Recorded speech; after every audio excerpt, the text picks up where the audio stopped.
Nah, kejadian di mana mutilasi atau kejadian Sambo, mereka nggak paham itu. Tidak paham. Ya, contoh, seorang tentara bukanlah seorang yang bengis.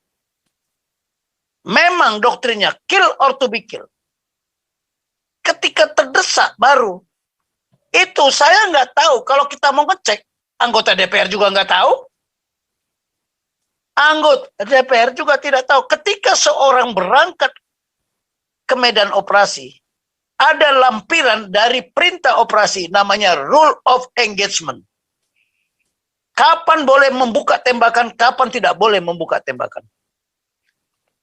Kalau sudah boleh membuka tembakan, apanya yang harus ditembak? Nah, saya nggak tahu apakah prajurit dibekali itu. Jadi sebenarnya seorang tentara itu bukan dididik untuk menjadi orang yang bengis. Dididik membunuh, iya. Tapi ketika dia terancam, do and don't, sudah diajarkan nggak? Saya yakin itu tidak. Saya yakin itu tidak. Ya, Amerika beda. Setiap operasi pasti ada pendeta. Ikut berperang, pendeta ikut berperang. Wartawan pun ikut di situ. Loh, supaya apa? Supaya jelas.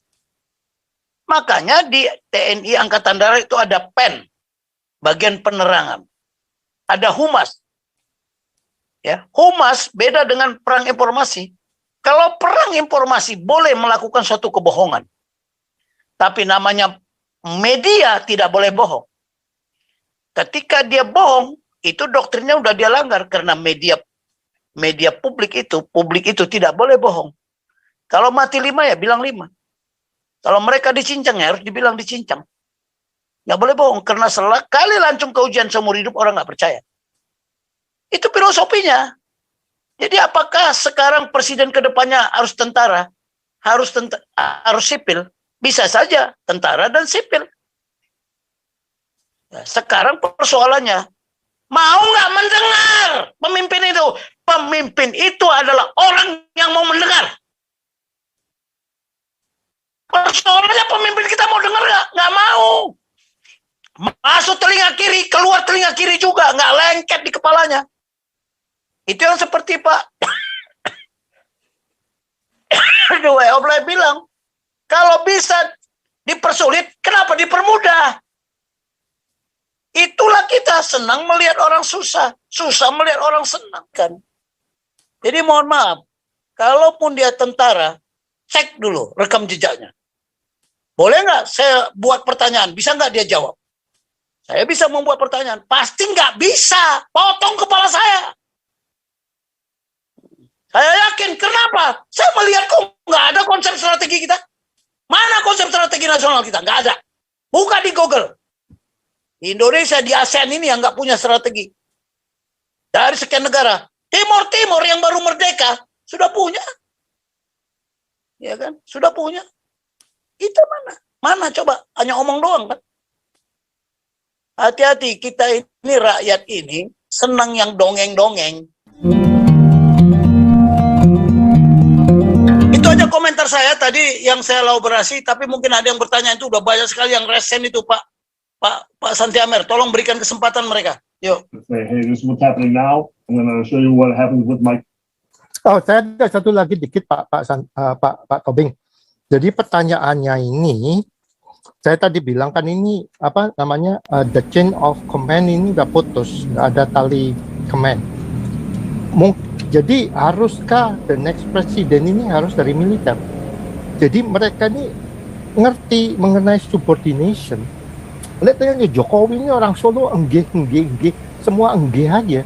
Jadi dia ini nggak ada nggak bisa memberikan command.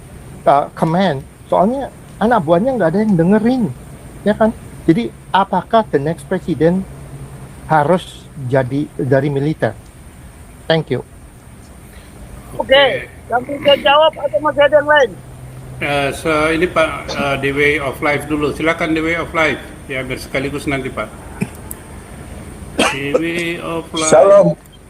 Shalom Jenderal dan semuanya. Ini tadi kan judulnya tentang Leadership. Sambo dan ini ya apa mutilasi. Nah, ini kalau kan berbicara tentang hukum. Jadi sebenarnya kalau hukum itu harus ditegakkan itu sudah sip, Pak. Artinya sip itu bisa hukum ditegakkan itu kita lihat seperti negara Singapura. Jadi hukum ditegakkan. Jadi kalau memang salah ya dihukum. Cuma masalahnya ini kita kan tidak ada keadilan. Saya nggak tahu tentang masalah di Papua itu jelasnya mutilasi gimana, tapi saya tidak membahas itu karena nggak tahu permasalahannya apa. Cuma kalau kita lihat di Papua itu kan kita kasihan, Pak. Mereka sudah miskin, banyak yang telanjang, tengah telanjang yang di pedalaman itu, ini malah diekspos. Saya lihat ada di video merayakan 17-an dengan cara diekspos setengah badan. Nah ini gimana pejabat daerahnya atau gimana yang bisa memviralkan video itu? Itu harus dihukum itu, Pak. Karena bukan namanya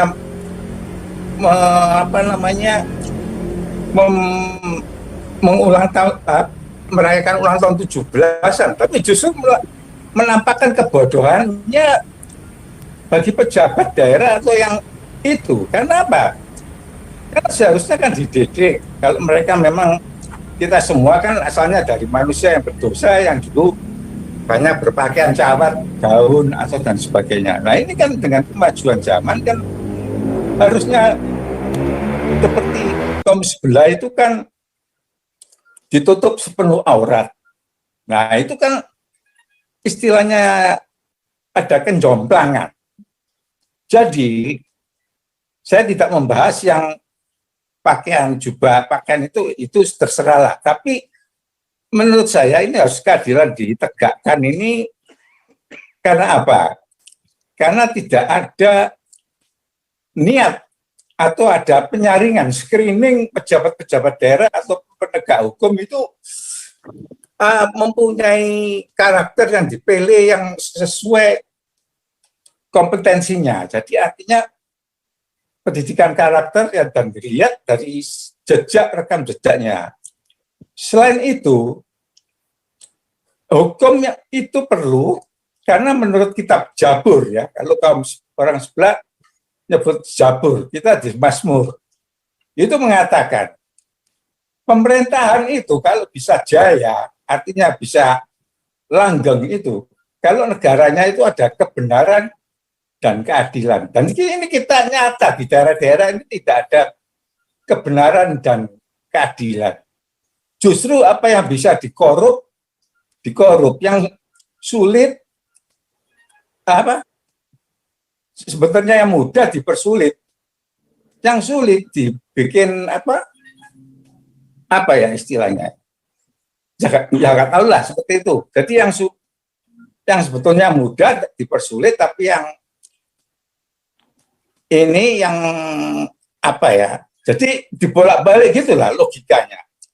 Jadi hukum itu harus ditegakkan sebagaimana pada Pancasila itu kan ada nilai keadilan itu di dua sila.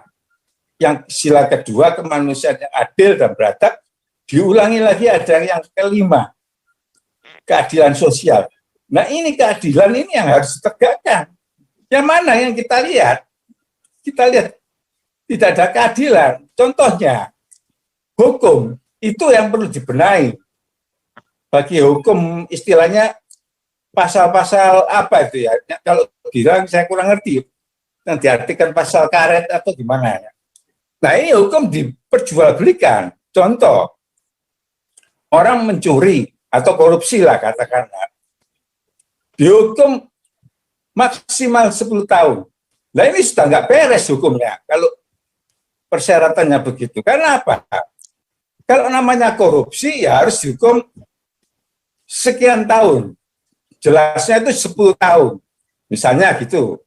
Kalau korupsi di atas, nanti secara detail, mungkin ada di tahap lebih lanjut, dijelaskan korupsi sekian M berapa, sekian juta berapa, curi ayam dibedakan dengan curi korupsi yang di atasnya. Jadi begitu, Pak. Jadi kalau hukum aja dasarnya hukum undang-undangnya aja bisa diperjualbelikan, gimana? Contohnya hukuman tadi korupsi misalnya 5 tahun. Ditulis hukum maksimal 5 tahun. Tapi yang bisa bayar, meskipun korupsinya itu hukum maksimal 5 tahun, tapi bisa bebas, hanya menjalani hukuman berapa tahun aja, karena ya itu, pasalnya sepertinya bisa tarik ulur. Nah, ini yang harus dibenahi. Jadi kalau memang jelas korupsi persekian M atau persekian juta, hukumannya segini. Itu yang pernah saya tahu, hukum bincang-bincang di Amerika itu seperti itu. Kalau nggak salah ya Pak Andi, USA. Karena hukumnya jelas. Kalau hukumannya ini ya sekian. Jadi di pusat, daerah, dan se-Indonesia ini rata hukumnya. Jadi Nah, ini yang bisa dipermainkan. the way of Terima life. kasih. Maka kita ini masalah leadership ya, leadership juga masalah yang di Papua itu sama Sambo itu head to head nanti bisa dilihat daripada apa itu ke leadershipnya. Silakan Pak Tobing. Jadi the way of Ya, life ini terima masalah kasih. secara hukum ini. Silakan Pak Tobing. Oke, saya komentar. Mungkin lanjut dulu supaya semuanya terakomodasi Pak Satyamar. Ya, siapa lagi Pak yang ada yang recent? Ada lagi? Kayaknya Ya, ada nggak ada satu lagi. lagi siapa tadi bilang tadi. Ya udah, langsung aja Pak. Nah, nggak ada lagi. Ayo lanjut Pak Tobing. Ya. Baik, ya saya komentari dulu dari Pak itu tadi yang, aduh kok lupa saya, yang bertanya apakah next presiden itu harus dari militer atau dari Pak di USA tadi Pak. Dari orang Hawaii, Pak. Ya dari orang Hawaii. enggak? Oh ya, tambahan ya. Apakah next presiden itu harus Dari militer. Dari militer militer. atau sipil? Kalau pertanyaannya apakah, selalu kita bilang kan kalau apakah itu bisa iya, bisa tidak. Kalau iya, apa argumentasinya? Kalau tidak, apa argumentasinya? Nah, ya kan harus ada alasannya. Kalau saya bisa tentara, bisa sipil, bisa siapa saja. Tapi dia punya karakter dan kompetensi. Jangan dikira kalau udah militer dia sudah pasti punya karakter dan kompetensi juga negarawan. Belum tentu jawaban saya. Belum tentu jawaban saya. Saya juga kaget ketika seorang pemimpin dari sipil gayanya kok begini, ketika dari militer gayanya kok seperti ini. Nah, saya katakan mereka tidak tahu the way of life-nya itu Pancasila. Jadi kalau apakah next presiden tentara atau tidak? Kita harus sipil. Bagaimana kalau pertanyaannya, kalau kita belajar matematik bisa A bisa B, ya bisa A plus B, bisa A dan B, bahkan ada C. Nah, sekarang sekolah kita udah, ya kalau saya katakan Indonesia punya universitas berapa? Kok tidak bisa melahirkan seorang pemimpin yang berkarakter dan punya kompetensi memimpin negara ini? Persoalannya, apakah dia sudah melalui pendidikan, jenjang pendidikan, tangga demi tangga? Mulai dia tahu apa itu prosedur, terus masuk ke level teknis, masuk ke level taktis, masuk ke level manajerial implementasi, masuk ke level strategi, masuk ke level grand strategi, masuk ke level filsafat, masuk ke level ideologi. Itu tingkatannya. Nah, di ideologi itu sama konstitusi ya hampir semua, tapi ada beberapa. Itu yang mengatakan profesor juga almarhum Sri Sumantri. Masih banyak ya para penyelenggara negara dan para penyelenggara pemerintahan termasuk pemangku kepentingan tidak paham amanat pembukaan konstitusi. Oke, nanti kita bandingkan ya. Saya belum sampai ke sana. Bagaimana Amerika yang cuman preambulnya satu alinea bisa menjabarkan mulai dari strategi besarnya, ya strategi raya, grand strategy namanya, ya sampai ke prosedur. Nah, kejadian di mana mutilasi atau kejadian Sambo, mereka nggak paham itu, tidak paham. Ya contoh, seorang tentara bukanlah seorang yang bengis. Memang doktrinnya kill or to be killed. Ketika terdesak baru. Itu saya nggak tahu. Kalau kita mau ngecek, anggota DPR juga nggak tahu. Anggota DPR juga tidak tahu. Ketika seorang berangkat ke medan operasi, ada lampiran dari perintah operasi namanya rule of engagement. Kapan boleh membuka tembakan, kapan tidak boleh membuka tembakan. Kalau sudah boleh membuka tembakan, apanya yang harus ditembak? Nah, saya nggak tahu apakah prajurit dibekali itu. Jadi sebenarnya seorang tentara itu bukan dididik untuk menjadi orang yang bengis. Dididik membunuh, iya. Tapi ketika dia terancam, do and don't, sudah diajarkan nggak? Saya yakin itu tidak. Saya yakin itu tidak. Ya, Amerika beda. Setiap operasi pasti ada pendeta. Ikut berperang, pendeta ikut berperang. Wartawan pun ikut di situ. Loh, supaya apa? Supaya jelas. Makanya di TNI Angkatan Darat itu ada PEN, bagian penerangan. Ada humas. Ya, humas beda dengan perang informasi. Kalau perang informasi boleh melakukan suatu kebohongan. Tapi namanya media tidak boleh bohong. Ketika dia bohong, itu doktrinnya udah dia langgar. Karena media publik itu tidak boleh bohong. Kalau mati 5 ya bilang 5. Kalau mereka dicincang ya harus dibilang dicincang. Nggak boleh bohong. Karena sekali lancung ke ujian seumur hidup orang nggak percaya. Itu filosofinya. Jadi apakah sekarang presiden kedepannya harus tentara? Harus sipil? Bisa saja tentara dan sipil.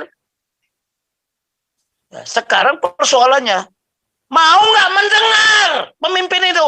Pemimpin itu adalah orang yang mau mendengar. Persoalannya pemimpin kita mau dengar nggak? Nggak mau. Masuk telinga kiri, keluar telinga kiri juga, nggak lengket di kepalanya. Itu yang seperti Pak Oblay bilang. Kalau bisa dipersulit, kenapa dipermudah?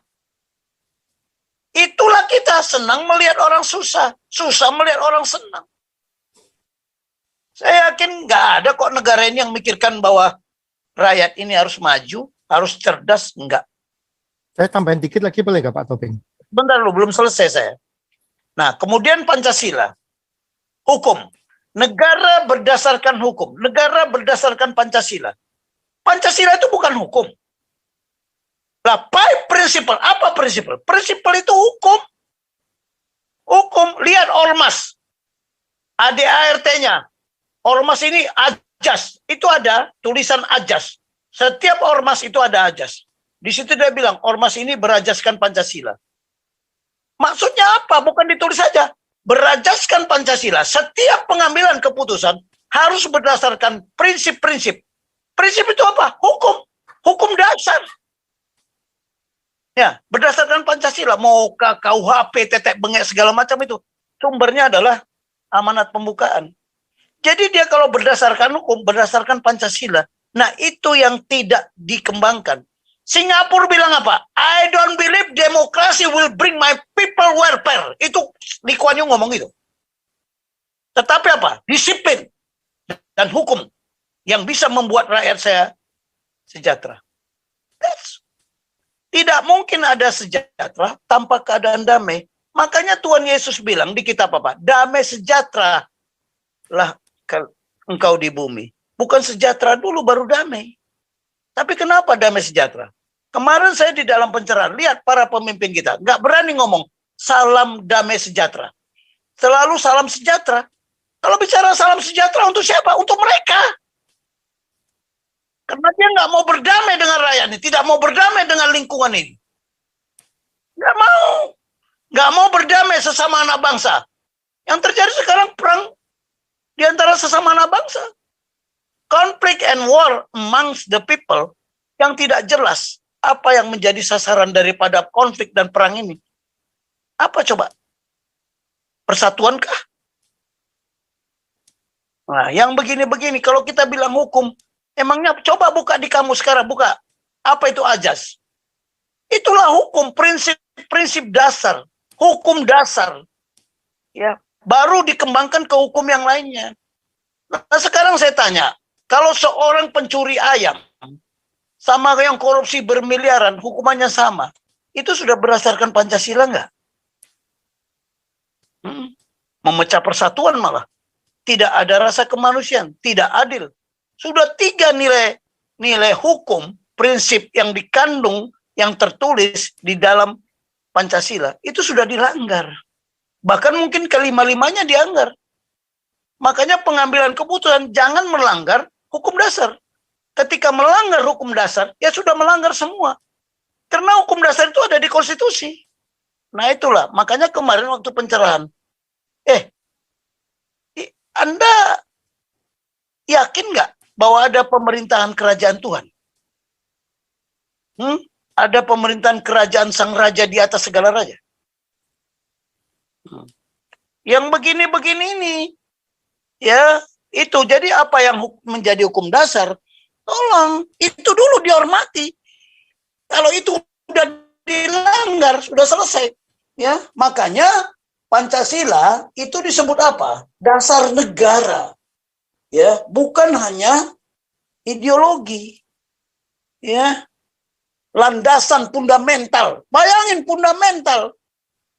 Tapi sekarang yang dilarikan malah kitab suci sebagai fundamental. Ya repot lah. Kalau ayat-ayat diadu, ya jadi mayat kita. Aku yang benar, kamu yang salah. Makanya inilah terminologi. Kalau kita tidak terminologi, saya ngomong di sini, ya buka aja di kamu. Apa itu ajas? Apa itu prinsip? Kan? Itu. Kalau mereka berajaskan kitab sucinya, berdasarkan syariahnya. Kalau berdasarkan itu ya kita nggak bisa bersatu. Jadi visi nasional itu yang kedua itu bersatu, ya, baru berdaulat, baru adil dan makmur. Kalau tidak, ya nggak bisa. Kalau negara ini nggak berdaulat, gimana mau bersatu? Kita mau adil, gimana mau makmur? Kalau nggak bersatu, gimana mau berdaulat? Ya kedaulatan yang dari Aceh sampai Papua, yang eksplorasi, yang nggak ada kedaulatan itu. Makanya masih teriak-teriak merdeka. Oke lah, asal mengerti aja, merdeka itu yang dari mana? Merdeka dari penjajah, udah merdeka. Indonesia diakui kok. Bahwa negara Indonesia, negara kesatuan Republik diakui di PBB, menjadi anggota PBB. Justru Taiwan itu belum merdeka itu. Ya, Taiwan itu belum diakui, masih ada. Ya, berapa negara belum diakui di PBB? Jangan salah, kita udah diakui kok. Masih ngomong elit, merdeka, merdeka, merdeka, merdeka buat dia. Udah merdeka rakyat ini. Tadi kan saya katakan, pemahaman kita tentang merdeka, bukan merdeka yang mereka sebutkan, itu mereka dari penjajahan. Merdeka menurut demokrasi Pancasila itu apa? Kalau tidak ada lagi rakyat yang ini miskin. Ya, tidak ada lagi sengsara. Dijajah oleh bangsa sendiri. Keserakahan, korupsi. Ya, padahal kalau mati nggak bawa apa-apa dia. Ingat, hati-hati loh. Ini yang saya sering kadang-kadang berkomentar. Jadi kalau ditanya, apakah presiden itu harus tentara? Apakah presiden itu harus sipil? Jawaban saya, ya bisa iya, bisa tidak. Bisa dua-duanya. Ya, tapi pertanyaannya, mereka paham nggak? Mereka mengetahui nggak apa itu Pancasila dan konstitusi? Bisa nggak menjabarkan Pancasila? Dan bisa menjabarkan konstitusi di dalam apa? Menyurumuskan strateginya. Nah, strategi pembangunan kekuatan dan kemampuan.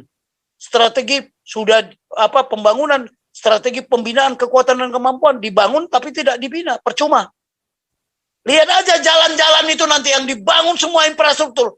Sudah dibangun, tapi tidak dibina, hancur. Kita Indonesia paling gampang membangun ini, tapi setelah dibangun lihat, berantakan. Kenapa? Kita tidak mengerti pemahaman maintenance.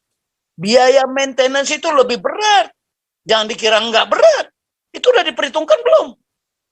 Yang kedua, ya, strategi berikutnya. Strategi menggelar kekuatan dan kemampuan. Untuk apa kita membangun? Untuk apa kita membina? Kalau tidak digelar kekuatan dan kemampuan itu. Digelar di mana? Di seluruh bumi Nusantara ini. Sudahkah kita membangun strategi, ya, pembinaan ideologi Pancasila? Mana? Kalau udah dibangun, kenapa berantakan negara ini? Sudahkah dibina? Dibinasakan iya. Nah, yang kedua, sudah kita gelar nggak kekuatan itu? Gelar kekuatan kemampuan, patriot-patriot penjaga Pancasila, Jamrut Katulistiwa ini. Sudah kita gelar nggak kekuatan kita? Mana patriot-patriot itu? Nah, setelah itu sudah digunakan belum kekuatan itu? Dan kemampuan yang dibangun dan dibina itu? Yang sudah digelar. Yang terakhir, ada strategi satu lagi. Bagaimana mengkoordinasikan ini? Di antara apa? Instansi pemerintah, instansi negara, ya, institusi negara, kemudian pemangku kepentingan, kemudian pemegang saham. Rakyat ini pemegang saham di negara ini. Tapi rakyat tahu nggak bahwa dia punya saham di negara ini? Tidak, diabaikan. Jadi mohon maaf, kalaupun dia tentara, cek dulu rekam jejaknya. Boleh nggak saya buat pertanyaan? Bisa nggak dia jawab? Saya bisa membuat pertanyaan. Pasti nggak bisa. Potong kepala saya. Saya yakin. Kenapa? Saya melihat kok nggak ada konsep strategi kita. Mana konsep strategi nasional kita? Nggak ada. Buka di Google. Di Indonesia, di ASEAN ini yang nggak punya strategi. Dari sekian negara. Timur yang baru merdeka. Sudah punya. Ya kan? Sudah punya. Kita mana? Mana coba? Hanya omong doang kan? Hati-hati, kita ini rakyat ini senang yang dongeng-dongeng. Karena dari kecil diajarin dongeng, di tempat tidur didongengin kan gitu. Oke ya, itu jawaban saya. Silakan Pak. Apa ini baterai saya mau habis lagi nih. Aduh. Saya dikit lagi Pak Jenderal. No, the